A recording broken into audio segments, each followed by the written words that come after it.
Hi, Stephen McHugh here, Stephen's Evolution, and welcome back to my channel where I talk about my autistic live where I talk about my lived autistic experiences where I talk about them through language, using metaphors and idioms. Today in this video, my wish is to talk about something that's meaning a lot to me, finding my voice. By this, I don't mean one's literal voice, but when you hear the phrase someone saying, I try finding my voice, what they're trying to do is discover, trying to find ways to express who they really are, both authentically and confidently. Yeah, this idea has taken on a special meaning recently. During my younger days,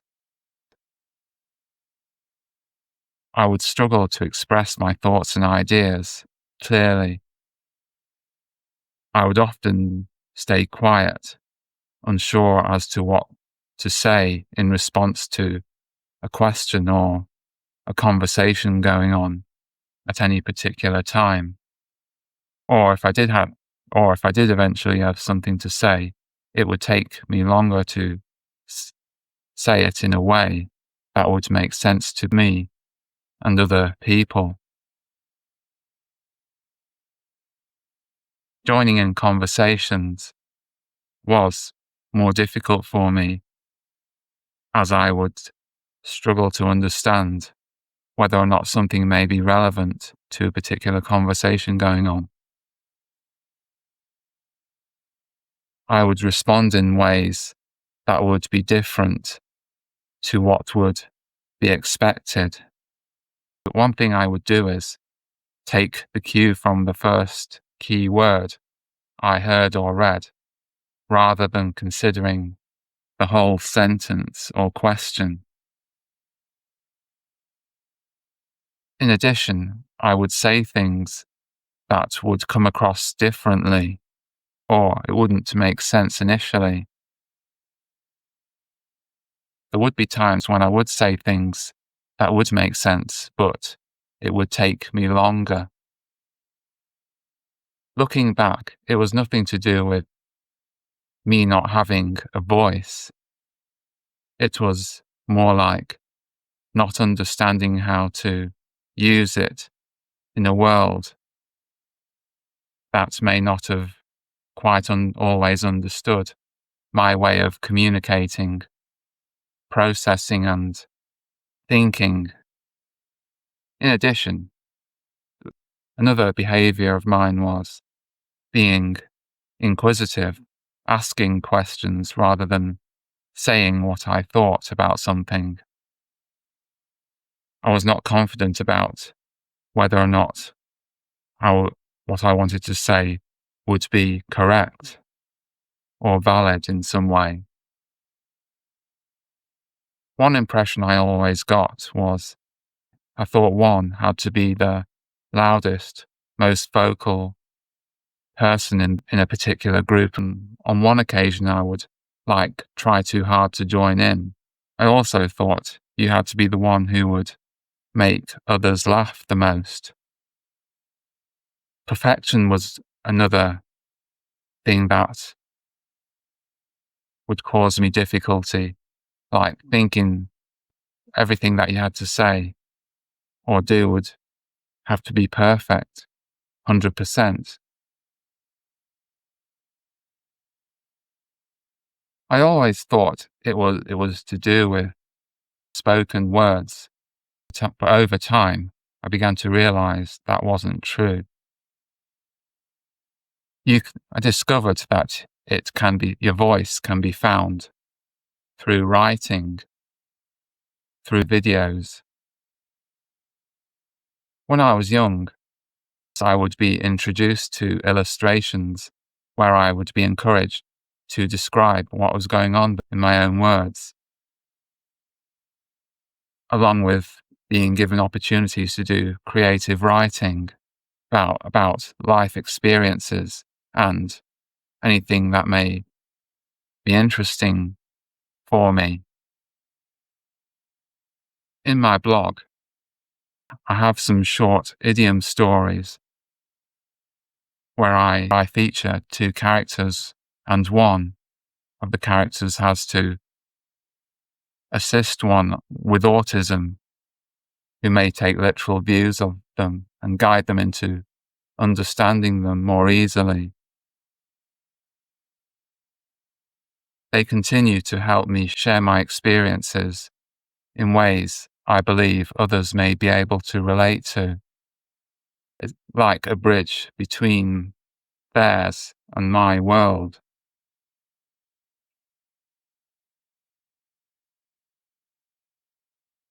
Now, in terms of moments of confidence, back in junior school, opportunities for me included being able to give a talk about a subject that was of interest to me, like telescopes. One thing that stood out in it was the powers of retention related to the talk.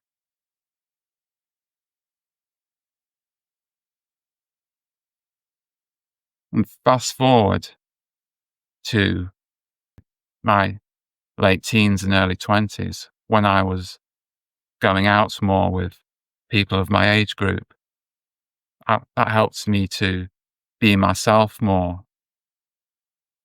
even if I was seen to be one of the quieter ones of the group. What they did offer me were opportunities to listen and get more of an insight into the rules of communication.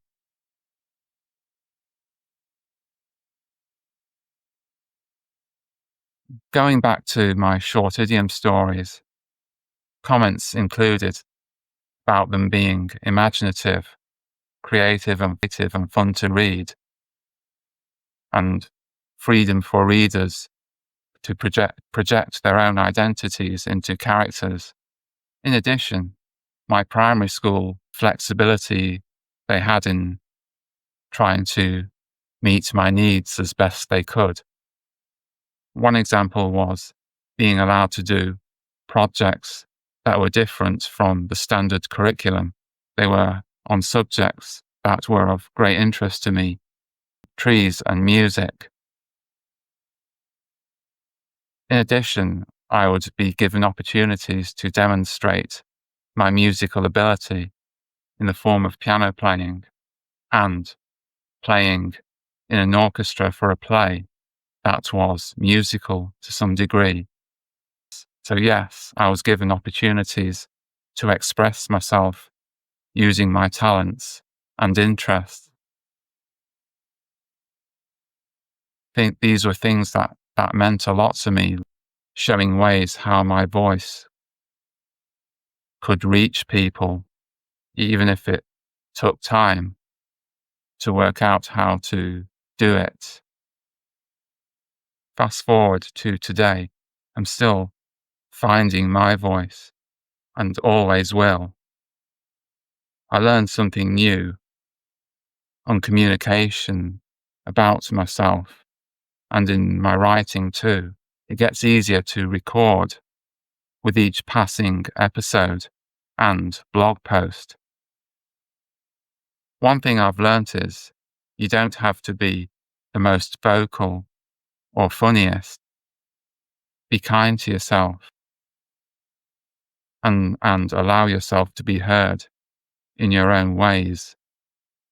Perfection, I've learnt, never comes. Leave imperfections in. Perfection, is one challenge that I've had to overcome. Questions for you. What does finding your voice mean to you? Have there been moments where you felt unheard or misunderstood?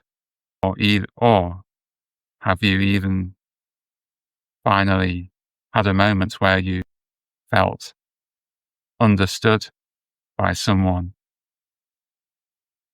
Thank you for listening. Please feel free to share your comments and responses in the comment section below.